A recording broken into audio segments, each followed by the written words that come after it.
स्वागत करुचे मो चैनल संस्कृति एवं परंपरा को। महाप्रभु श्री श्री जगन्नाथंकर देवी रुक्मिणी सहित विवाह। जय जय जगन्नाथ सूर्यवंश समुद्भव रुक्मिणीपति देवेश शेष छत्र सुशोभित आंजनेय प्रिय शांत रामरूपी सुवंदित कुर्वन्तु मंगलं क्षेत्रे भक्तानां प्रियवादिनां। ज्येष्ठ मास शुक्ल एकादशी तिथि रे श्रीमंदिर रे प्रातः कालीन पूजा समाप्त हेबा परे दक्षिणी घरु श्रीकृष्णंक प्रतिमा आनी श्री जगन्नाथंक पाखरे रखी आज्ञा मागी नंदी घोषरे स्थापन करा जाए। जिए रुक्मिणी से ही लक्ष्मी अटंती। से सर्वदा कृष्णंक हृदय रे अधिष्ठिता होई रहिछंती। तेणु एही भावनारे वर्तमान मनुष्य विग्रह धारण करी कृष्ण रूपरे जात होइथिबारु लक्ष्मी रुक्मिणी रूपरे श्रीकृष्णंक प्राणप्रिया पत्नी रूपरे जात होइछंती। श्रीमंदिर रे पवित्र ज्येष्ठ रुक्मिणी हरण एकादशी तिथि रे श्री जगन्नाथंक चलंती प्रतिमा मदन मोहन ओ रुक्मिणी बा श्रीदेवींक विवाह उत्सव पारंपरिक रीतिनीति रे अनुष्ठित होइथाय। रुक्मिणी को महालक्ष्मींक अवतार बोली कुहा जाए।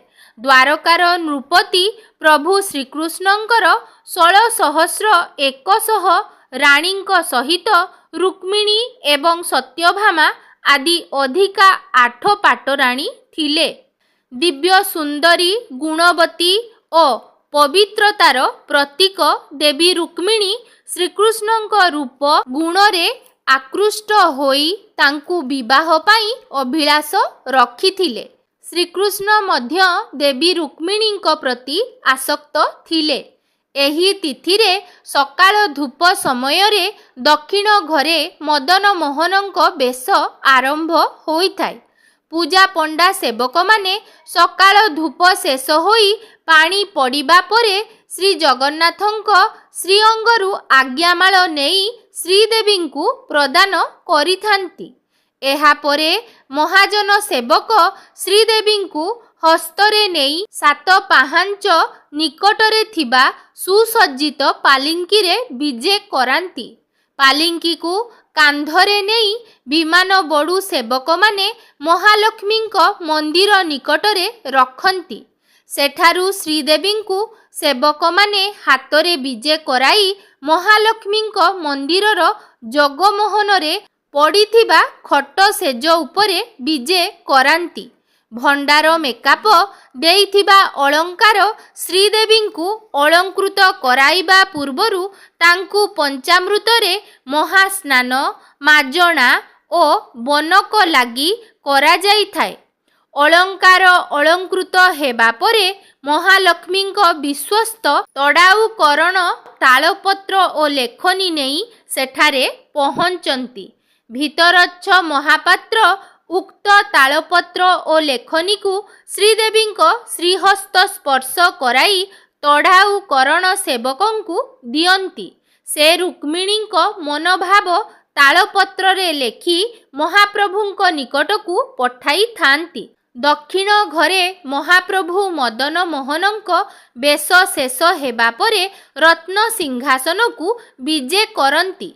एहा परे भितरे आलोट लागी होई द्वार बंद रहे।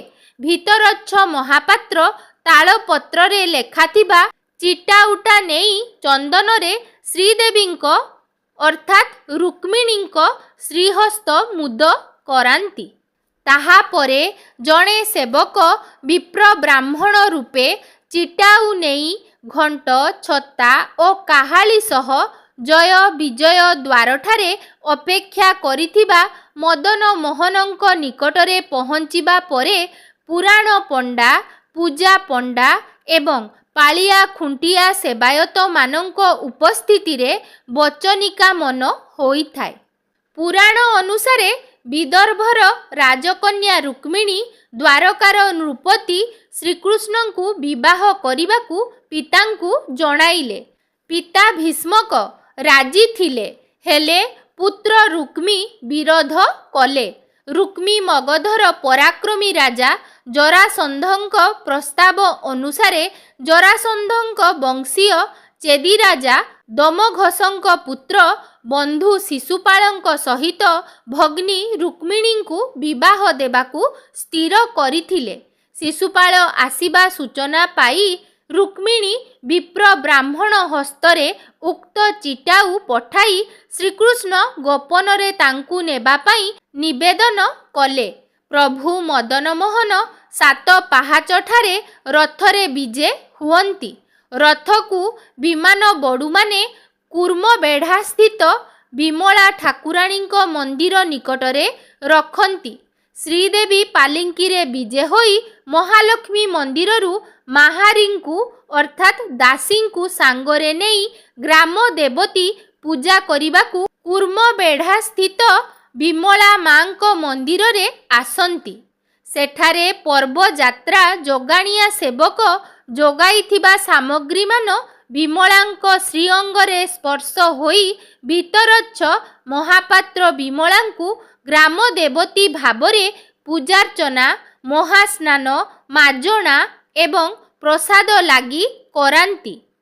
ଗ୍ରାମ ଦେବତୀ ଅର୍ଥାତ୍ ମା ବିମଳାଙ୍କ ପୂଜା ଶେଷ ହେବା ପରେ ବିମଳାଙ୍କ ଶ୍ରୀଅଙ୍ଗରୁ ଆଜ୍ଞାମାଳ ଶ୍ରୀଦେବୀ ଅର୍ଥାତ୍ ରୁକ୍ମିଣୀଙ୍କୁ ଦିଆଯାଇଥାଏ। ଶ୍ରୀଦେବୀ ଅର୍ଥାତ୍ ରୁକ୍ମିଣୀ ବିମଳାଙ୍କ ପୂଜାର୍ଚ୍ଚନା ସାରି ବାହାରକୁ ଫେରିବା ବାଟରେ ସେଠାରେ ଆଗରୁ ମଦନମୋହନ ଅର୍ଥାତ୍ ଶ୍ରୀକୃଷ୍ଣ ଲୁଚି ରହିଥାନ୍ତି ଏବଂ ସେ ଶ୍ରୀଦେବୀ ଅର୍ଥାତ୍ ରୁକ୍ମିଣୀଙ୍କୁ ହରଣ କରନ୍ତି।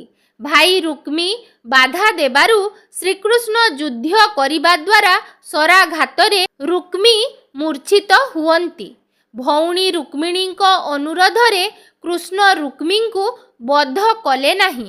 ରୁକ୍ମିଣୀ ମଦନମୋହନଙ୍କ ସହ ରଥରେ ଆସୁଥିବା ସମୟରେ ମା ସରସ୍ୱତୀଙ୍କ ମନ୍ଦିର ଆଗରେ ଶିଶୁପାଳ ବାଧା ଦେବାରୁ ଯୁଦ୍ଧରେ ଶ୍ରୀକୃଷ୍ଣ ତାଙ୍କୁ ପରାସ୍ତ କଲେ ଏବଂ ପରେ ତାଙ୍କୁ ରଥରେ ବାନ୍ଧିଦେଲେ। ଦକ୍ଷିଣ ଘରୁ ବଡ଼ ଭାଇ ଶ୍ରୀ ବଳଭଦ୍ର ଅର୍ଥାତ୍ ଶ୍ରୀ ବଳରାମ ଯୁଦ୍ଧକୁ ରଥରେ ବିଜେ ହୋଇ ଆସିଲେ, ହେଲେ ଭଗ୍ନୀ ରୁକ୍ମିଣୀଙ୍କ ଅନୁରୋଧ ରକ୍ଷା କରି ଭାଇ ଶିଶୁପାଳକୁ ବଳଭଦ୍ର ବନ୍ଧନରୁ ମୁକ୍ତ କରି ଦକ୍ଷିଣ ଘରକୁ ଫେରି ଆସନ୍ତି।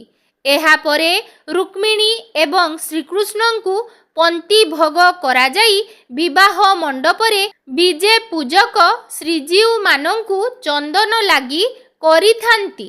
ଶ୍ରୀକୃଷ୍ଣ ମାଧବପୁରଠାରେ ପ୍ରଥମ ପାଟରାଣୀ ରୁକ୍ମିଣୀଙ୍କୁ ବିବାହ କରିଥିବା କଥା କୁହାଯାଏ। ଏହି ବିବାହ ସ୍ମୃତିରେ ମାଧବପୁରଠାରେ ଏକ ମନ୍ଦିର ନିର୍ମାଣ ହୋଇ ପ୍ରତିବର୍ଷ ଏଠି ସାଂସ୍କୃତିକ ଉତ୍ସବ ଅନୁଷ୍ଠିତ ହେଉଛି। ଭିତରେ ପାଣି ପଡ଼ି ଶ୍ରୀମନ୍ଦିରରେ ଚତୁର୍ଦ୍ଧାମୂର୍ତ୍ତିଙ୍କର ଜାତଭୋଗ ହୋଇଥାଏ। ଏହି ଦିନ ଶ୍ରୀମନ୍ଦିରରେ ରୁକ୍ମିଣୀ ବିବାହ ଉତ୍ସବ ଅନୁଷ୍ଠିତ ହେଉଥିବାରୁ ଶ୍ରୀ ମଦନମୋହନ ଓ ଶ୍ରୀଦେବୀ ଜଳକ୍ରୀଡ଼ା ଉତ୍ସବକୁ ବିଜେ ନ ହୋଇ କେବଳ ଶ୍ରୀ ଦୋଳଗୋବିନ୍ଦ ବିଜେ ହୋଇଥାନ୍ତି। ଜଳକ୍ରୀଡ଼ା ଶେଷ ହୋଇଗଲା ପରେ ଶ୍ରୀମନ୍ଦିରରେ ମଧ୍ୟାହ୍ନ ଧୂପ ଏବଂ ସନ୍ଧ୍ୟା ଆଳତି ଶ୍ରୀ ଜଗନ୍ନାଥଙ୍କ ଚଳନ୍ତି ପ୍ରତିମା ଶ୍ରୀ ମଦନମୋହନ ଓ ଶ୍ରୀଦେବୀଙ୍କ ଅର୍ଥାତ୍ ଶ୍ରୀକୃଷ୍ଣ ଏବଂ ମା ରୁକ୍ମିଣୀଙ୍କ ଶ୍ରୀମନ୍ଦିର ବିବାହ ମଣ୍ଡପ ଅର୍ଥାତ୍ ମାଜଣା ମଣ୍ଡପରେ ଖଟକୁ ବିଜେ ହୋଇ ବିବାହ ଉତ୍ସବ ଅନୁଷ୍ଠିତ ହୋଇଥାଏ।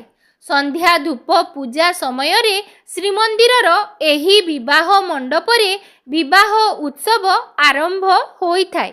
ବନ୍ଦାପନା ଏବଂ ଚାମର ଆଲଟ କରାଯିବା ପରେ ପ୍ରଭୁ ଏବଂ ଦେବୀଙ୍କୁ ମହାସ୍ନାନ କରାଯାଇଥାଏ ଏବଂ ଏହାପରେ ନୂଆ ଲୁଗା ଲାଗି କରାଯାଇ ସର୍ବାଙ୍ଗ ଚନ୍ଦନ ଲାଗି କରାଯାଏ। ପତି ମହାପାତ୍ର, ପୂଜା ପଣ୍ଡା, ମୁଦିରସ୍ତ ଏବଂ ଭିତରଚ୍ଛ ମହାପାତ୍ର ସେବାୟତମାନେ ବିବାହ ସାମଗ୍ରୀମାନ ଗ୍ରହଣ କରି ସଂକଳ୍ପ ବାକ୍ୟ ଅନୁସାରେ ବିବାହ କାର୍ଯ୍ୟ ସମ୍ପନ୍ନ କରିଥାନ୍ତି। ବିବାହ କାର୍ଯ୍ୟ ଶେଷ କରାଗଲା ପରେ ବିବାହ ମଣ୍ଡପରେ ବନ୍ଦାପନା କରାଯାଇ ନବଦମ୍ପତି ଉଭୟଙ୍କୁ ଭିତରକୁ ରତ୍ନସିଂହାସନକୁ ବିଜେ କରାଯାଏ। ଏହାପରେ ଶ୍ରୀମନ୍ଦିରରେ ଅନ୍ୟାନ୍ୟ ନୀତି ପାଳିତ ହୋଇଥାଏ। ଦେଉଳ ପରିସରରେ ବଦାନ୍ୟ ବ୍ୟକ୍ତିମାନଙ୍କ ଦ୍ୱାରା ଭକ୍ତମାନଙ୍କୁ ମହାପ୍ରସାଦ ସେବନ କରାଯାଇଥାଏ।